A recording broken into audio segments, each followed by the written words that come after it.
Are Nikon's plastic lenses cheap junk? Because we hear claims to that effect from time to time, but is that true? So my intention here is to offer another viewpoint, share the results of my research. I'll mix in some personal experience spanning 4+ decades.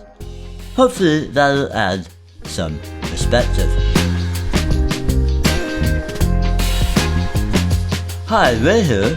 First, I want to define more clearly what we mean by plastic in terms of lens design and manufacturing, because plastic is kind of a catch-all phrase for any number of materials, and its use in lenses didn't begin with, for instance, these Z-mount lenses from Nikon. For example, Arthur William Kingston and Peter Maurice de Roerend, if I can say that, who formed KGK Syndicate Limited in 1934, developed a plastic optical lens made of polymethyl methacrylate from Rome and Haas, which they trademarked plexiglass.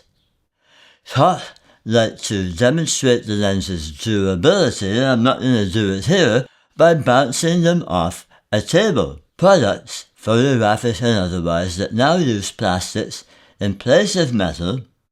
I could make a video on that topic alone, but we have power tools made of plastic, military equipment including guns and helmets, using Kevlar high-performance thermoplastic. For photography, manufacturers today take advantage of the same characteristics of composites and engineered plastics: strength, impact resistance, and lightweight. Glass-filled polycarbonate is increasingly used for lens barrels and other internal parts, and I think it goes without saying, Nikon isn't the only brand making cheap plastic lenses. Canon, Sony, Tamron, Konica Minolta all use plastics for external parts as well as internal optical elements. Sigma uses thermally stable composite polycarbonate, TSC, because, as the name indicates, it doesn't expand and contract in response to temperature changes to the same degree that metal does. Nikon used carbon fiber reinforced thermoplastic that's called Seijin Cerebro as the main body material in cameras like the D810, D750, and so on. In its phase Fresnel lenses, like the F-mount AFS Nikkor 300mm f4e PF EDVR, Z-mount Z 600mm f6.3 VRS, and 800mm f6.3 VRS, Nikon uses lightweight optical resins in the Fresnel elements to counter chromatic aberration, and that has the added benefit of lightening and shortening telephoto lenses. The new 70-200 f2.8 VRS-2 uses engineering plastics, also known as composites, in the lens barrel, zoom and focus rings, and internal structures to reduce its weight by 26% over version 1, while maintaining structural integrity. Nikon says they are able to further reduce weight of telephoto lenses and binoculars without compromising quality. So, cheap plastic? Well, a lot of these materials aren't cheap to produce, often more expensive than metals. But they're often lighter and they're tougher. Personally, I trust plastic lenses with my life. I see full-time through plastic lenses, externally and internally. So, in front of me here, I have f4 lenses, two of Nikon's recent releases, the budget 40mm f2 and 28mm f2.8. They were introduced in 2021 in two different versions, a sort of plain Jane and the SE Special Edition retro-styled lenses. And yes, they're plastic. To be specific, which is what I'm trying to do here, they're constructed from high-grade engineering polycarbonate. There's that name again. And that includes the lens barrels, control rings, and some internal parts. And the thing that's drawn the most concern, I guess, is the lens mount. I just want to insert here at the outset that this video is not going to be a review of these lenses, technically or optically. I'll include a few photos and video clips, but not really a deep dive. And it's not going to be really an optical comparison. I'll leave that for part 2, which I'll link at the end screen when it's complete. For now, I want to focus, so to speak, on the question contained in the title. So, the other two contenders are actually lenses that inspired these new Z-mount lenses, cosmetically at least. And I think you can see in these manual focus Series E lenses from the 1970s the heritage of the Z series lenses. What you may not be able to detect is that they, too, are made from plastic. I bought the Z 40mm f2 at the same time as the ZF camera in late 2023. I picked up the 28mm f2.8. That was during a pre-holiday season sales last year, and I saved myself $100 Canadian. So, $320 minus the 12% taxes. And I paid the $20 premium to buy the SE edition of both of these lenses, simply out of nostalgia for the retro look and feel of the old F-mounts, which I'll get to in a moment. It goes without saying that the vintage lenses are manual focus, and there's no contacts to relay information to the camera. We can, however, add lens data to Z series cameras in non-CPU lens data in the setup menu. And with the ZF, I've mapped that to the function button for easy access. Choosing the lens you're using in camera, in post you can then access all data but the f-stop, and you'll need a notebook for that. I should say, for newcomers to the channel, that I own a Nikon FM. My first Nikon bought in 1980, and the camera that inspired the design of the ZF. It came with a Series E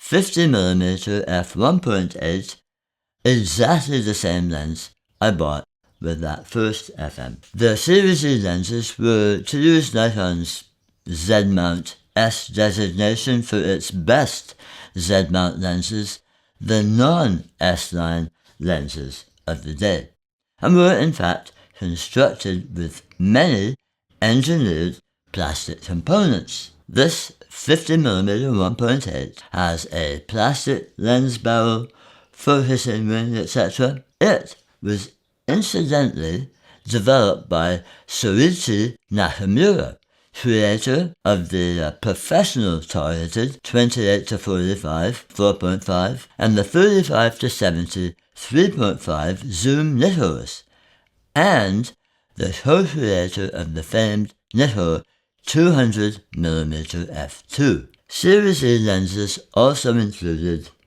35mm f2.5, 100mm 2.8, 135mm 2.8 as well, and 3 zooms, 36-72 3.5, 75-150 3.5, and 70-210 f4. Those, I believe, retained all metal lens barrels simply because designers worried that the plastics of the day weren't up to stabilizing the longer telescoping lenses. Who knows if they were correct? As for the resilience of these Series E lenses, well, when it came to the 50mm 1.8, this lens, well, not this one, but my original, was mostly fixed to my FM on mountaineering expeditions, scraped and bumped over rock and ice faces, rained on, buried in snow and dusted with granite particles, and it never failed. I always had a protective filter attached, and I was heartbroken when it got stolen in the 90s. Speaking of filters, all these lenses, new and vintage, have a 52mm filter thread. Nikon ceased production of Series E lenses in 1985 due to the fact that profit margins were too tight, despite using those cheaper plastic materials, because maintaining optical quality still proved a challenge at those low prices. And Nikon lens designers were not willing to compromise in principle. I think this 50 sold for around $150 Canadian in 1980 when I first bought it. The move towards autofocus in 85 spelled the end of the line, not just for the Series E lenses. But the point here is that the Series E lenses came under exactly the same kind of snooty, supercilious gatekeepers of the day as being unworthy of the Nikon name. And I see the same kind of people today who dismiss these contemporary Z-mount versions of the Series E lenses as plastic junk, while often praising the originals for their optical character, glossing over the fact that they are, by their judgment, also plastic junk. Okay, I'm not trying to argue that a lens like, for instance, the 1.2 Nox is not special. When it comes to vintage lenses, it and its relatives are in a class of their own in terms of optical character and build quality. But I think the original price of the 1.2, I think that was somewhere over $1,000 in Canada. An inflation calculator tells me that would equal $3,640 today.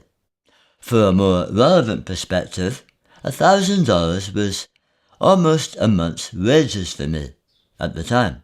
Now, I have a fair collection of S-Line lenses, but this video is about the lowly non-S-Line plastic lenses. I haven't forgotten my roots in England's Black Country with a Kodak Brownie and its Nikon 65mm plastic lens.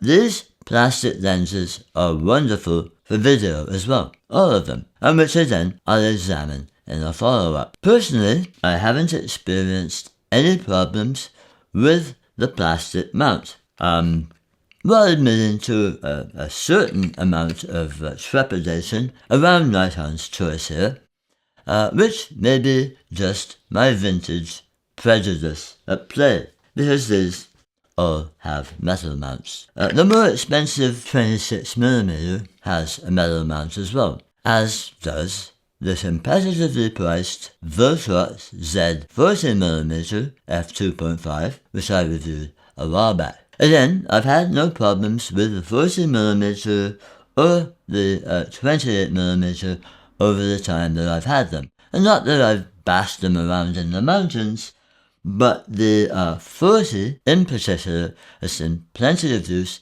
in the studio and on the street. Okay, so this may be an appropriate point.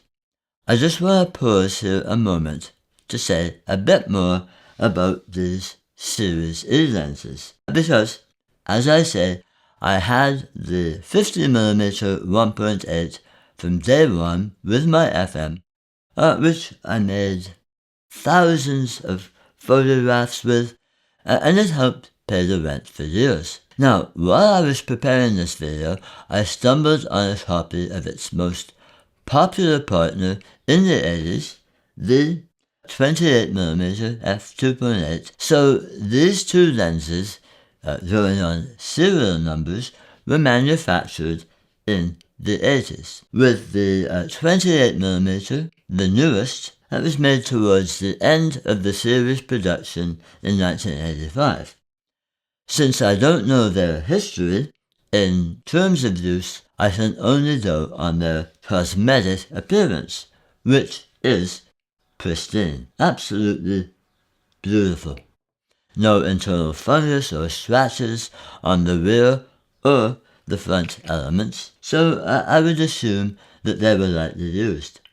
As far as these new Z mounts, even at the reasonable price of $330, $260 in recent sales, that's the US price that I'm quoting this time, it's disappointing that Nikon doesn't see fit to include a lens hood with these lenses. Now, luckily for me, as I've shown in the past, I have the flip-in S-Line lens hood, it's definitely made of metal, that I've had for decades. And it fits the 52mm filter thread on these lenses. It's also handy that I have a ton of 52mm filters of various flavors that I've selected over the same period. Yeah, but for people who don't have a hood, it's a shame that there's not one in the box, even a plastic one. I knew that the HS9 worked with the 40, I use it all the time, but I had my doubts it would work with the wider 28 without vignetting, and I forgot to inquire at the shop about a compatible hood before leaving. Short story, the HS9 does not work on the 28mm without significant vignetting. Nikon doesn't make it easy to find a matching lens hood. The HM1, compatible with 20 to 60mm lenses, with a 52mm filter thread, that would work if you can find one at $45 Canadian. Now luckily there are plenty of third-party options, including the kind of collapsible rubber version that I recall having for my original Series E 50mm 1.8. Now I found this unit on Amazon and it's all metal. Allow me what I think is a relevant comparison from a world that I inhabited for many decades. Before an unfortunate incident that closed that part of my life, I was a competitive cyclist, beginning in my pre-teens in England right through to my late 50s. So I have a nostalgic soft spot for classic steel bicycles. My hometown of Wolverhampton at one time had no fewer than 72 factories producing bicycles of every description, from custom racing machines to the kind of bike that my family members used to ride to work. So I've owned, and still do, beautiful steel bikes and a titanium thoroughbred that cost more than any camera or lens that I own. And I still love those beautiful vintage machines with hand-filed lugs and lacquer paint jobs, though I can't ride them any distance now. My point, every material has its stress limit. If you take an entry-level lens or camera or other gear into the professional arena and it doesn't perform at a pro level, to use a cycling metaphor, you're taking a 19-pound steel bike from the 70s to the Tour de France, where everyone else today is riding a 15-pound carbon fiber bike. So I still love classic steel bikes and their beautiful shiny alloy components, and I feel the same way about those vintage Nikons, though I don't have as many of those as I do bikes. But I'm working on it. As I said earlier, My intention in this video is just to offer an alternative viewpoint to the claims that these budget-oriented Z-mount lenses are cheap plastic.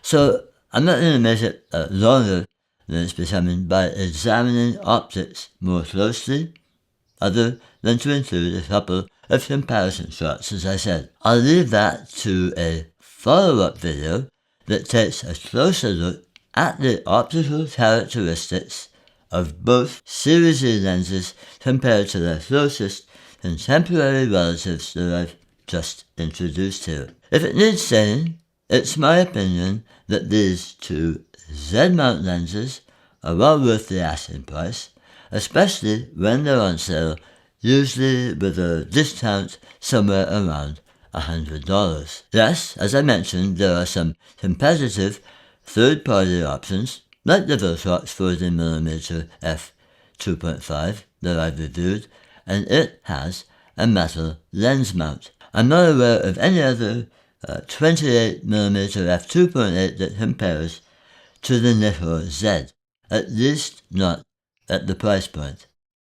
Let me know in the comments if you have a suggestion that I'm not aware of. Whoever it was who predicted a bright future in plastic, well, it turns out that they were right. Finally, I'd like to thank a viewer who asked for this. Thanks, mate. I hope you found it interesting. If you did, please make sure to give it a thumbs up, and that helps satisfy the algorithm. And if this is your first visit to my channel, please do consider subscribing. Hit that notification bell so you don't miss new content from me. In the meantime, take care, cheers. We'll see you later.